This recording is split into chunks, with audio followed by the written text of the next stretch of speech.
Next, let's talk a little bit about your fee structures and the invoicing process here. And this was one thing that, again, was a consistent message that we heard from Campus Champions when we interviewed them and when we've talked to you all both as well. But having something that's a consistent billing process and having something that's kind of a tiered structure that's relatively easy and covering some main things like thinking about administrative time and custodial and energy and wear and tear. So I don't know if I just covered it all for you, Mike, but if you could talk a little bit about your fee structure and your invoicing process there and how that works.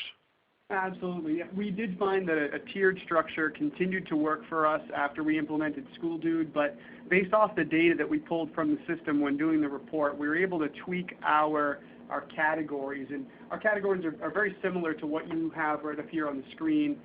We have our school and town groups where the only thing we would ever charge to them is for custodial overtime should they need to do an event when it requires an overtime detail, generally on a weekend.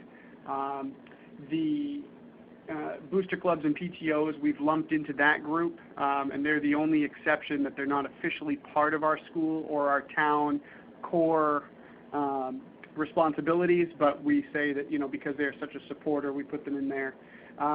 Category 2, that'll be pretty much our nonprofit groups. That's our in-town youth and adult groups, our youth sports, our adult sports, for our Bellingham, men's basketball league and such, and Cub Scouts.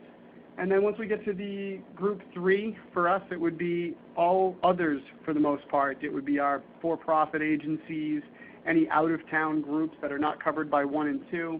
And then category 4 is our special circumstances, things that we have a specific contract for. And as far as the invoicing is concerned, we found that having an easy-to-follow billing structure really helped us out. We adjusted a lot of our costs. We tweaked it down to an elementary level of cost, middle school level of cost, and a high school level of cost due to the difference in the facility that you're renting. And then for our custodian overtime, we have a time and a half rate and a double time rate. And by narrowing all that down and putting it into one easy-to-follow document, I think really helped boost some of our rentals. Nice. The personnel cost, the custodial cost, I think that's easier for people to wrap their heads around to come up with. How did you come up with some of the rental rates? Was that something, did you get some of the information from our community where we share some of those billing rates? Did you look around your area geographically to see what things we're charging for? How did you do that? Yeah, actually, we used our past rates that we had, and we kind of looked at those and eyeballed those a little bit ourselves. And then once we kind of got a sense of how we felt about those rates and whether or not they felt competitive, we went and did a study of surrounding towns near us that are probably similar for their schools, similar conditions, similar size, and very like-minded as we are here. And we reached out to SchoolDude. I talked to, I believe it was Eric Erdman, our local rep, and asked him for some other towns that are around us that use SchoolDude specifically, so we could see their best practices and how they've implemented and changed their fees over the years. And we just sat down and started taking a look at the other fee structures. Nice. Great, thank you. Michelle, if you could describe a little bit your invoicing process and your fee structures and how you came up with some of those rental rates as well, although a lot of it sounds like maybe was established beforehand, but if you can share your thoughts there.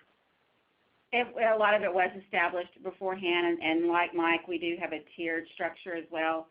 Our PTAs and boosters also are in a category where if it's a fundraiser, they're going to be covering the personnel costs. And then we have a nonprofit youth, which is the majority of our rental customers, nonprofit and then for-profit. We do post everything on our website, on our district website. So all of the guidelines and current rates and insurance requirements, even an application, can all be found there. There are designated field and spaces that would be available. That information is also on there.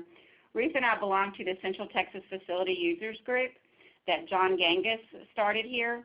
The majority of us are SchoolDude users, some are not, but it's great to get together with the area school districts here, and we can kind of compare our rates to make sure everyone's pretty much in alignment. And so we can provide each other with some some helpful information and on occasion a shoulder to cry on if need be. That's good. Because we're all going through the same thing.